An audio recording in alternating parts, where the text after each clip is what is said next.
Assalamualaikum, halo semuanya. Pada hari yang sangat berbahagia ini, kami dan kru akan menyajikan film yang bergenre horor, action balas dendam yang filmnya sendiri rilis di tahun 2010 dari Korea Selatan. Untuk judul silahkan dicek di deskripsi ya saudaraku. Film ini mengisahkan balas dendam seorang detektif kepada psikopat sadis yang telah membunuh calon istrinya. Film ini sangat-sangat menguras emosi dan air mata, yang pada akhirnya penonton akan dipuaskan dengan adegan-adegan apiknya. Tanpa basa-basi, langsung kita gaskan kisahnya.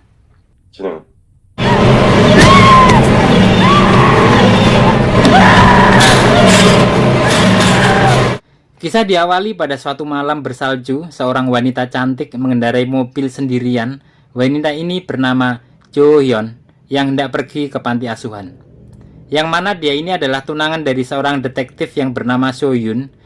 Naas, di malam itu kendaraannya mogok, dan sambil menunggu mobil derek tiba, wanita ini menelpon kekasihnya untuk menemani ngobrol. 견인차? 아, 오는데 좀 걸린. 나도 애 낳으면 이런 데서 키울까 봐. Kemudian, di malam itu datang seseorang yang tak dikenal, yang bernama Kyung Chul, menawarkan diri untuk memeriksa mobilnya. Setelah beberapa saat memeriksa, Kyung Chul memberitahu kalau mobilnya benar-benar perosok. Dan Jo Hyun mengatakan akan menunggu mobil derek saja. 괜찮은데요. 그냥 견인차 기다리는 게 좋을 것 같아요. Dengan tatapan aneh, Kyung Chul memandang Jo Hyun dan dia pun pergi ke mobilnya. Beberapa saat kemudian, Jo Hyun curiga kenapa mobil di depan tidak kunjung pergi. Kemudian dia menyalakan lampu dan tiba-tiba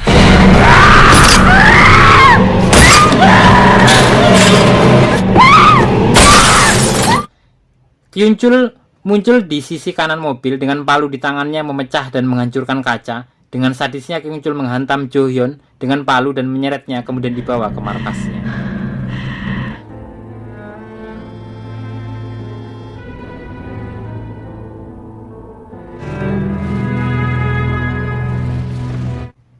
Di markasnya, psikopat itu, Jo Hyun dirantai dan sempat memohon agar jangan dibunuh karena sedang hamil. Namun yang namanya psikopat sampah, Jo Hyun pun dibunuh dan dimutilasi dengan sadis untuk dijadikan bahan makan. Keesokan harinya, seorang anak kecil yang sedang jalan di sekitar kebun menemukan plastik mencurigakan, dan setelah dibuka ternyata itu adalah potongan kuping. Dan dia pun memanggil temannya, dan datanglah tim kepolisian serta detektif Korea.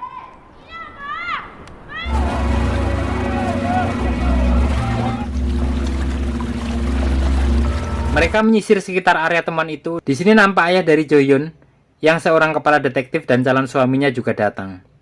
Setelah beberapa saat, seorang polisi menemukan benda di dalam air dan ternyata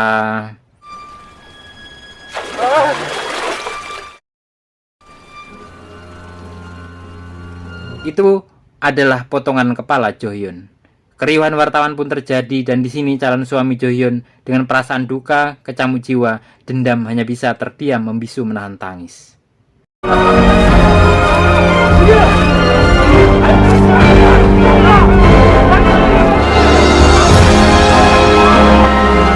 Keesokan harinya, So Hyun mendatangi calon mertuanya di prosesi pemakaman kekasihnya, dan dia berjanji akan membinasakan pembunuh itu dengan rasa sakit yang sangat pedih ribuan kali lipat.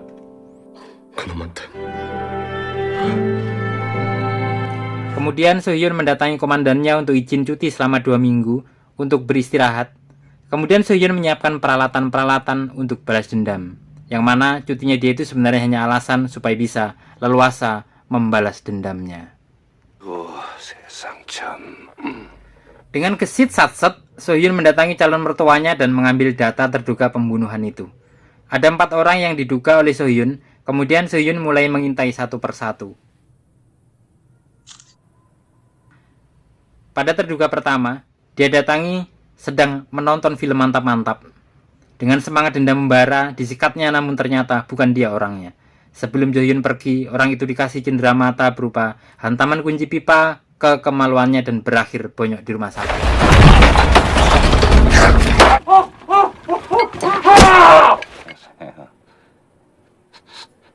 Kemudian dengan terduga kedua, Jo-hyun membuntuti seseorang yang sedang mengendarai motor dan ditabrak. Namun setelah dikasih baku mentah beberapa kali, ternyata bukan dia orangnya. Sebelum ke terduga ketiga, nampak Kyun-chul, psikopat gila itu mengintai satu gadis di malam hari yang sedang menunggu tumpangan. Dengan wajah dingin, gadis itu pun ikut dan berakhir dengan kejadian sadis dan mengerikan.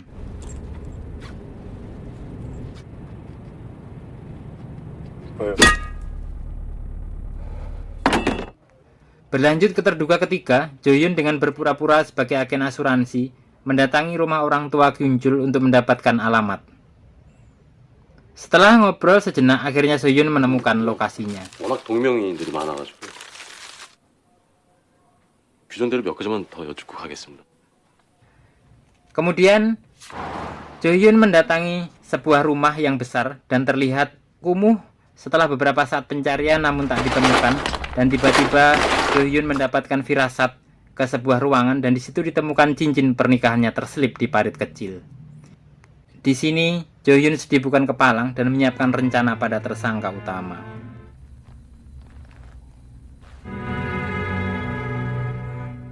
Suatu siang, Kyun-chul yang juga seorang driver anjas antar jemput anak sekolah menjemput beberapa anak sekolah dan salah satunya dijadikan mangsa berikutnya. Nampak polisi sudah curiga atas keterlibatan Kyun-chul dengan mendatangi sekolahan tersebut. Di malam hari terlihat seorang gadis sedang disekap di markas Kyun-chul dan hendak digagai terlebih dahulu. Namun tiba-tiba ada suara seseorang memanggil. Nampak di ujung pintu terlihat Jo-hyun dengan tatapan tajam, bak singa lapar mengejar mangsa, langsung tancap gas melawan Kyun-chul. Sempat terjadi pertarungan hebat.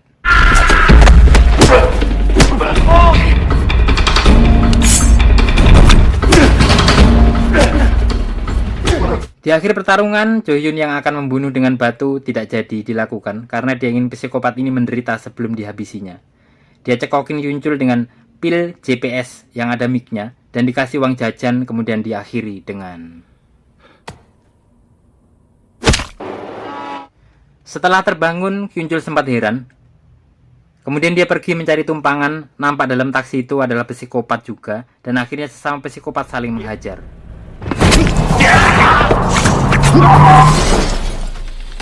Yang diakhiri dengan kemenangan Kyun-chul telak 2-0.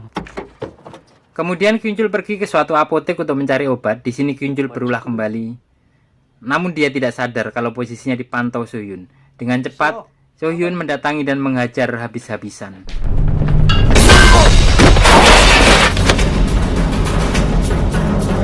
Diakhiri dengan dipotongnya urat kaki Kyun-chul kemudian dibuang ke jalan sepi.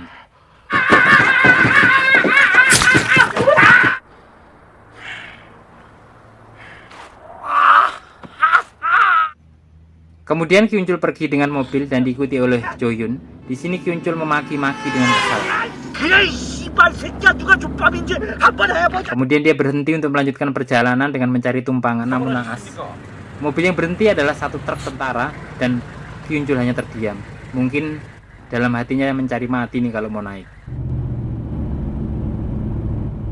Malam itu nampak ayah Jo-hyun menelpon So-hyun agar menghentikan gerakannya, namun So-hyun menolak dengan halus dan bersahaja. Di sini lain Kyun-chul mendatangi sahabatnya, dua orang psikopat, dan mereka asik memakan daging manusia mentah. Malam itu sebelum tidur, Kyun-chul mencari siapa sebenarnya menghajarnya. Di sisi lain, nampak seorang psikopat sedang mengambil korban yang masih hidup untuk dipotong-potong. Belum beberapa lama, tiba-tiba ada orang datang dan dia mengurungkan niatnya. Dan datanglah sang pahlawan. 괴물 같지는 않네.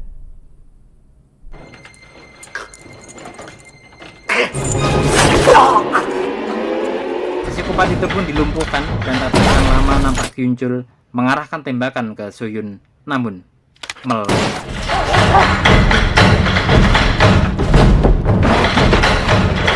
So-hyun pun berlari dan bersiap melawan para psikopat itu, dimulai dengan menghajar psikopat wanita, kemudian psikopat yang kedua. Tiba-tiba datang Kyun-chul dan dengan cepat Jo-hyun menebar paku.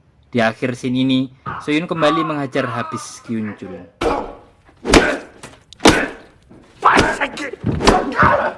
Kemudian berlanjut, Jo-hyun ke rumah sakit bersama sahabatnya untuk mengobati lukanya. Di sini Jo-hyun juga membawa Kyun-chul untuk dirawat dan diakhiri dengan bangunnya Kyun-chul di sebuah terowongan.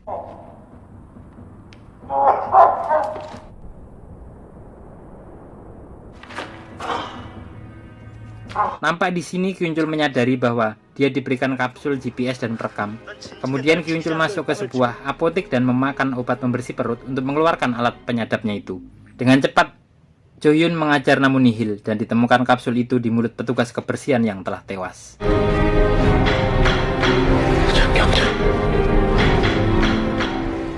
Nampak di scene lain, komandan polisi menerima informasi bahwa Kyun-chul akan menyerahkan diri. Kemudian, So-hyun mendatangi psikopat yang hidup dan menanyai kemana perginya temannya. Karena banyak cakap dan candaan, akhirnya psikopat itu disobek mulutnya dengan sadis. Tak lama berselang, Jo-hyun mendapat kabar bahwa Kyun-chul akan menyerahkan diri, namun Jo-hyun mengejar Kyun-chul ke rumah keluarga pacarnya. Dan benar saja, di rumah itu sudah terpasang garis polisi, dan keluarga pacarnya itu telah menjadi korban kebiadaban Kyun-chul. Kemudian nampak Kyun-chul menelpon dan akan menyerahkan diri. Dengan cepat, Jo-hyun mengejarnya. Saat Kyun-chul berhenti dan akan menyerahkan diri dengan cepat, Jo-hyun memodifikasi mobil. Kemudian Jo-hyun menyeret masuk Kyun-chul ke mobilnya dan membawanya ke markas Kyun-chul. Dalam keadaan terikat di bawah algojo besi, Kyun-chul disiksa habis-habisan dengan segala cara. Rokok, obeng pun masuk ke wajah Kyun-chul. Di sini Jo-hyun berjanji akan membunuh ketika Kyun-chul dalam kesakitan yang sangat maksimal.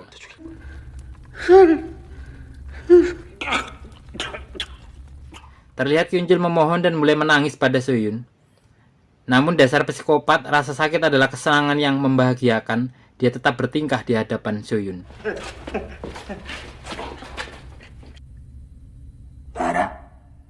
Kemudian Jo-hyun pergi meninggalkan Kyun-chul dengan meletakkan perekam di sampingnya dan dalam keadaan menggigit tali yang menahan pemotong kepala. Nampak keluarga Kyun-chul datang ingin melihatnya. Terdengar panggilan dari anak, ayah dan ibu Kyun-chul. Terjadi tarik-tarikan saat membuka pintu. Shin terlihat Kyun-chul tegang dan ketakutan. Dan akhirnya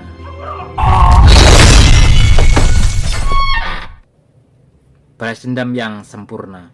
Kembali ke So-hyun yang menangis mengenang kematian kekasihnya. Film pun usai. Pelajaran yang bisa kita ambil dari film ini adalah jaga diri, rajinlah berolahraga agar tetap kuat, gesit dan gercep dalam menghadapi segala keadaan. Kemudian menyakiti keluarga akan membuat seseorang menjadi monster yang sangat mengerikan. Sekian dari kami dan wassalam, sampai ketemu di film-film selanjutnya.